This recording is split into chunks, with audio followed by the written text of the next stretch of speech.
रामचंद्र सतीश कांदळकर, राहणार Talegaon Dighe, taluka Sangamner, Riyansh multitech private limited Sangamner या ठिकाणी हेल्थ कन्सल्टंट म्हणून काम करतो. तर बऱ्याच जणांचं म्हणणं असतं अमृत ज्यूसचा खरंच रिझल्ट आहे का.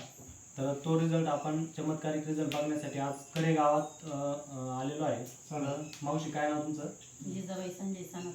तर आता तुम्हाला अमृत ज्यूस घेण्याच्या आधी काय काय प्रॉब्लेम होता, किती दिवसापासून होता आणि अमृत ज्यूस घेतल्यानंतर त्याचा रिझल्ट कसा आला एकदा चांगला सांगा. आला. दमा लागत होता, दमा कव्हर झाला. घसा खरखर करायचा तो पण राहिला. आणि कप होता तो असं म्हणजे मोकळा झाला सगळा. आणि भूक लागली आता. भूक लागली. जेवण चांगलं जाते. किती वर्षापासून होता तुम्हाला तो अस्थमा? तो आता झाला अगोदरी झाला. पण आम्हाला डॉक्टरने सांगितलं तुम्ही संगमनेरला जा. आम्ही गेलो नाही. मग आम्ही तुमच्याच औषधावर केली. त्याच्या आधी कुठं ट्रीटमेंट केली होती? इथं निमोनलाच, दुसरं नाही. निमोनलाच. ठीक आहे. माझे डॉक्टर तुम्हाला साधारण हॉस्पिटलला सांगितलं होतं ना? सांगितलं संगमनेरला जठाची जा म्हणे, तुम्हाला पंप बिंप ती पण म्हणून तुम्ही औषध दिले आम्ही नाही केलं. त्याच्यानंतर तुम्हाला कसं रिझल्ट वाटलं? चांगला वाटला. आता आपण अस्थमासाठी किंवा बाकीच्या ज्या गोष्टी असतील ऍसिडिटी असेल तर त्याच्यासाठी दिल्यानंतर फरक पडेल ना? हा. ठीक आहे, धन्यवाद.